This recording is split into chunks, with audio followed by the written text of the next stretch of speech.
बिस्मिल्लाहिर्रहमानिर्रहीम। अस्सलाम वालेकुम। हकीकत टीवी साइंस एंड हेल्थ में खुश आमदीद। आप जानते हैं कि इजराइल ने पूरी दुनिया को बताया और स्पेशली अपनी कौम को कि हम बिल्कुल हमास के करीब पहुंच चुके हैं और हम उनका कला कम करने वाले हैं, बिल्कुल उनको सफा ऐसी से मिटाने के करीब पहुंच चुके हैं और हमने उनके सारे नेटवर्क को पकड़ लिया। हमास ने एक वीडियो जारी की है और एक तस्वीर, पहले आपको एक तस्वीर दिखाते हैं कि उसने इसराइल के परखच्चे उड़ा दिए हैं। ये तस्वीर आप देखिए। इस तस्वीर में उन्होंने कहा है कि जितने हथियार हैं ये सारे हम लोकल बना रहे हैं और हम सुरंगों में बना रहे हैं। और उन्होंने पैगाम दिया है कि सोचें कि हमारा नेटवर्क किस लेवल का है कि हम सुरंगों में ये हथियार बनाते फिर रहे हैं, कि जहां पर हमारे पास इलेक्ट्रिसिटी भी है, हमारे पास ऐसी ऐसी चीज़ें हैं कि हमने पूरा एक नेटवर्क, पूरा एक सिस्टम बनाया हुआ है और इन्हीं हथियारों से हम तुम्हारा सफाया करें। और साथ अब उन्होंने वीडियो जारी की है। इस वीडियो के अंदर आप देखें कि इजराइल की इतनी तबाही हो रही है कि आप अंदाज़ा करें कि टैंक्स बिल्कुल बाहर से चलते हुए आते हैं और टैंक्स आ रहे हैं, चीज़ें आ रही हैं और बिल्कुल स्ट्रेट इनके निशाने, इतने पक्के निशाने हैं, बिल्कुल राइट टारगेट करते हैं और उसके बाद टैंक्स के टुकड़े टुकड़े हो जाते हैं, परखच्चे उड़ जाते हैं टैंक्स के। और एक नहीं, जहां जहां वो हमला करते हैं वहां वहां उनके हालात इतने खराब इजराइल के हो जाते हैं कि आप ये देखें कि अब उन्होंने ऐलान किया है कि एक खास तौर पर हमने बहुत सारे जो हमले किए हैं उनमें एक हमला ये भी है कि इनकी जीप में 10 के करीब लोग थे जो हमने उड़ा दिया और 10 के करीब इनके लोग मारे गए हैं। और साथ उन्होंने ऐलान किया है कि ये सारे के सारे जो हथियार हैं ये हम सुरंगों में बैठकर बना रहे हैं और दीगर जगहों पर हमारे पास पूरी फैसिलिटीज़ है, पूरा एक नेटवर्क है जहां पर बैठकर बना रहे हैं। और उन्होंने पैगाम दिया है कि जो सुरंगें तुम लोगों ने पकड़ी हैं वो तो हमने अबैंडन कर दी हुई थी, हमारा ना वहाँ हथियार है, ना मिसाइल है, ना कुछ है। आप सोचो इतनी बड़ी मशीनरी हो, आप सुरंगों में बैठकर हथियार बना रहे हो, तो आप अंदाज़ा लगा सकते हैं कि कितना बड़ा शहर पूरा आबाद किया है। अब इसराइल की चीखें निकल रही है और उनके लोगों की निकल रही है कि हमारे साथ धोखा होता रहा है। हमें इन्होंने ये बताया था कि ये लड़ाई तो बड़े पैमाने पर होने वाली है और इस सारे मामले के अंदर ये तो सारे का सारा काम ही खराब हो गया है। अब आप जरा अंदाजा करें कि मामला यहां तक नहीं है। मामला ये है कि इजराइल अमेरिका को इस जंग में ड्रैग करके ले आए। अब अमेरिका ने क्या ऐलान किया है, अब जरा आप चेक करते जाइएगा। अमेरिका ने ऐलान किया है कि जी यूक्रेन के पास जो फंड्स थे जो हमने दिए हुए थे वो बड़े थे, अब हमारे पास यूक्रेन को देने के लिए इस महीने आखिरी पैसे होंगे। इसके बाद उन्होंने कहा है कि it will run out of funds for Ukraine this month. अब हमारे पास यूक्रेन को देने के लिए कोई पैसा नहीं होगा, लिहाजा इस सारे मामले पर, सारी सूरत हाल में हमने हाथ खड़े कर दिए हैं कि यूक्रेन की जंग में मजीद नहीं अब हम पैसा दे सकते। और आप देखेंगे तो धड़ाम से यूक्रेन पूरी तरह तबाह हो जाएगा और रशिया विक्ट्री डिक्लेयर कर देगा। अब आप सोचे जरा कि उसने ये बात क्यों कही है। उसने बात इसलिए कही है कि हमास ने ये सारे जो मनाजिर दिखा रहे हैं वो दुनिया को, वो सारे के सारे इजराइल के तबाही के मनाजिर हैं कि भाई सुरंगों के अंदर बैठकर हम मिसाइल बना रहे हैं, रॉकेट बना रहे हैं, हथियार बना रहे हैं। तो इस सारे मामले पर वो कह रहे हैं कि इजराइल के हाथ से गेम निकल चुकी है और साथ साथ वो मनाजिर जारी करते हैं कि हम आपके टैंक्स तबाह करें, हम आपकी चीज़ें तबाह करें, हम आपका फलाना और ये तमाम की तमाम चीज़ें तबाह करें।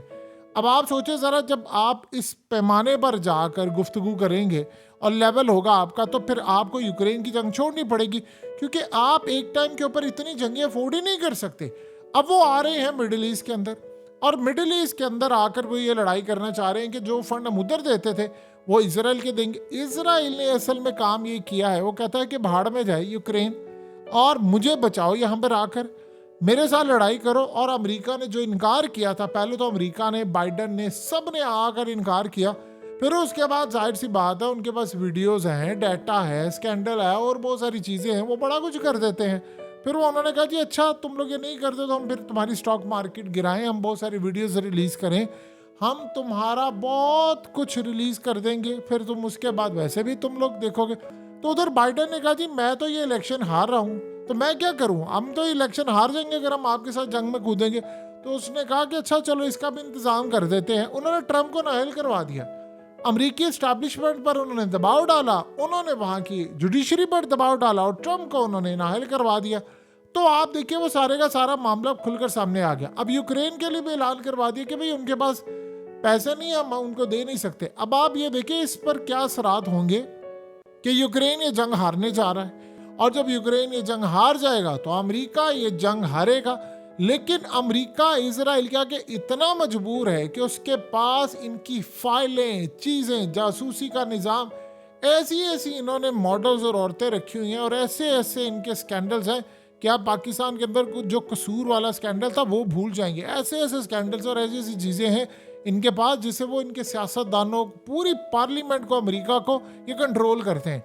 और जब उन्होंने पहले देखा कि ठीक है मामला नहीं हो रहा, तो फाइनली उन्होंने फिर वही काम किया। अमेरिका ने हत्या के कहा, उन्होंने ट्रंप को भी रास्ते से हटा दिया, उसको नाअहल करवा दिया, अमेरिका की एस्टैब्लिशमेंट पर दबाव डालकर वो भी काम करवा दिया। उधर यूक्रेन में उन्होंने कहा जंग, उन्होंने कहा जी ऐलान करें कि हम यूक्रेन को नहीं दे। अब वही फंड्स आप देखेंगे वो सारे के सारे इजराइल को वो देंगे। वो क्यों देंगे? उसकी सबसे बड़ी वजह ये है कि देखिए आप कितनी देर तक लोगों को मैनेज करेंगे। अमेरिका को उन्होंने इस जंग में ड्रैग करना ही करना था कि भाई आप इस जंग में हैं, आप यमन का मुकाबला करें। और यमन अब आप देखिए क्या करें, ये सी माइंस जो है यमन, ये यमन अब समंदरों के अंदर वो लगाना उन्होंने शुरू कर दिए हैं कि अमेरिका के बहरी बेड़े आएंगे, अमेरिका के जहाज आएंगे, और जहाज आएंगे और माइंस नीचे से फटेंगे और जहाज और इन तमाम चीज़ों के परखच्चे उड़ना शुरू हो जाएंगे, और अमेरिका और बाकी उनके इत्तेहादियों की चीखें निकलना शुरू हो जाएंगी। अब आप ज़रा अंदाज़ा यहाँ से कर सकते हैं कि इस सारे मामले पर यानी अमेरिका के साथ क्या बीत रही है। अमेरिका के ऊपर ये प्रॉब्लम है कि यूक्रेन को जब वो छोड़ेंगे तो यूरोप टूट फूट का शिकार हो जाएगा। जाहिर सी बात है, नेटो टूटेगी। अब नेटो टूटेगी तो बहुत सारे जो ममालिक हैं, जब यूक्रेन हाथ से जाएगा, रूस विक्ट्री हासिल करेगा, तो वो क्या करेंगे? वो कहेंगे ठीक है जी हम तो रूस के साथ बातचीत करें। तो यूरोप के अंदर भी बहुत ज़्यादा तबाही होना शुरू हो जाएगी। वहाँ से कुछ ममालिक साथ होंगे, कुछ रशिया के साथ होंगे, और चाइना और रशिया बहुत बड़ी पावर बन जाएगी। ये असल में गले की हड्डी बन चुका हुआ है इस वक्त इजराइल के लिए। और यहाँ पर हकीकत टीवी जो आपको बार बार ये बात कहता है, यहाँ पर ये बात आपने समझनी है। प्रॉब्लम यहाँ पर सबसे बड़ी ये बनी हुई है इस वक्त कि इस्राइल यहाँ पर अमेरिका को ले आया है ना चाहते हुए भी। जब वो मजीद तबाही का शिकार होगा, जब मिसाल के तौर पर ये फैक्ट्री वाले मनाजिर सामने आ रहे हैं, आप सोचे जरा, आपने अपने लोगों को क्या कहा हुआ है कि जी हम आप बेफिक्र है, हमने तो इनका इतनी सुरंगियां पकड़ ली, हमने इनका सफाया कर दिया है। और हुआ क्या आपके साथ? फिर वो तस्वीर जारी हो गई। उन्होंने कहा जी आपने क्या पकड़ी है, हमारा तो पूरे जो हथियार है, असल में इनको पहले वो कह रहे थे कि आपको जो हथियार मिलते हैं वो रशिया आपको देता है, ईरान देता है।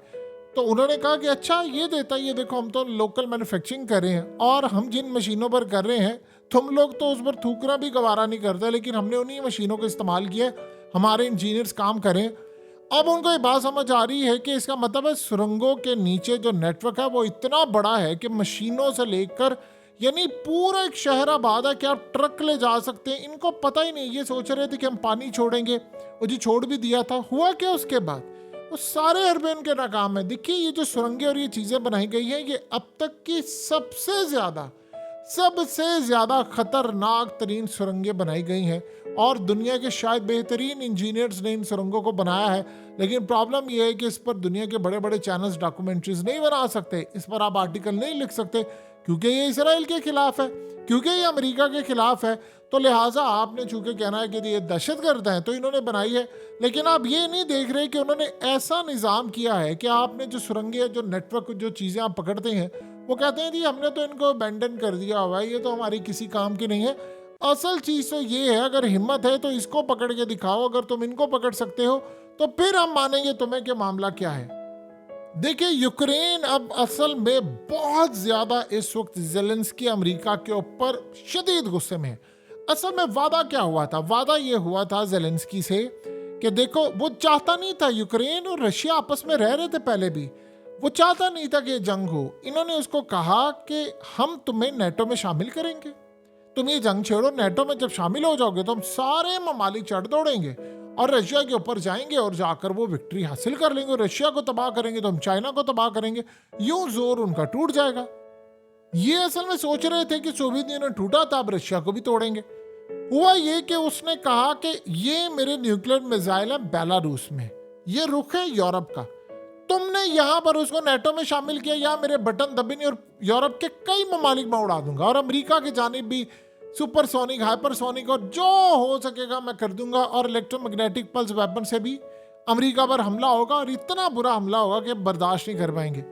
आप सोचे जरा, वो तैयारी उसने एक्टिवेट कर दी है। उसने कहा ये मिसाइल है, मेरे बटन दबाने की देर है, देखो मैं तुम्हारे साथ क्या करता हूँ। यूरोप डर गया, वहां पर अवाम भी सड़कों पर आ गई। उन्होंने कहा जी नहीं, हम असल में इनको वो कर, उसने अमेरिका को कहा नहीं तुम करो करो, उधर उसने कहा जी नहीं मैं ये नहीं करूंगा। अब आप सोचे यूक्रेन को इन्होंने लाकर छोड़ दिया। अब यहाँ पर जहाँ पर ये कह रहे हैं कि हमारे पास फंड्स नहीं है, हम यूक्रेन की जंग को नहीं मजीद कर सकते क्योंकि अब इजराइल उनको लिया है। अब सवाल यहाँ पर यह है कि इसराइल की आपने पावर देखी है इस दफा, यानी एक तो उन्होंने 22-23 हजार बंदा मार दिया, पूरी दुनिया उनके खिलाफ है लेकिन कोई उनके खिलाफ कुछ कर नहीं पाया। दूसरा, उम्मत मुस्लिमा की बड़ी बड़ी ताकतें फोर्सेस कोई आ नहीं पाई। इसराइल और अमेरिका की आपने पावर देख ली, कोई भी नहीं आ पाया। अभी जो ममालिक लड़े हैं, या तो वो यमन लड़ा है, या ईरान उनको बैक करता है, या लिबनान लड़ा है, या ये हमास वाले वो लड़े हैं। तो इस सारे मामले के ऊपर उनके पास तो करने के लिए और कुछ नहीं है। तो ये बात बड़ी क्लियर हो चुकी है, बहुत ज्यादा क्लियर हो चुकी है कि इसराइल इस वक्त बहुत ज्यादा, यानी आप ये समझ लें बिल्कुल उस टिपिंग पॉइंट पर आ चुका है इसराइल कि जहां पर उसको एक बड़ी लड़ाई करनी है। प्रॉब्लम ये है, जो खतरनाक सूरत हाल ये है कि अमेरिका को ले आए हैं अपनी नाकामी, उधर हमास उनको मारी है, उसको छुपाने के लिए अमेरिका को ले आए। देखिए इन्होंने करना क्या था, सारी दुनिया क्या कह रही है कि अब आप सोचे जरा, आप इजराइल के अंदर बैठे हो और आपने बजट दिया हो, आप अमेरिका से आए हो और आपकी फौज आपको कह रही हो कि देखो हम तो हिफाजत करेंगे तुम्हारी। आप ये सोच रहे हो कि यार मेरे पास अमेरिका की भी नेशनैलिटी है, मैं अपना सब कुछ छोड़ छाड़ के यहाँ पर आया था कि ये तो हम हमारी हिफाजत करेंगे, ये हमें लेकर आए थे तरले करके पैकेज देकर, मुझे क्या जरूरत है।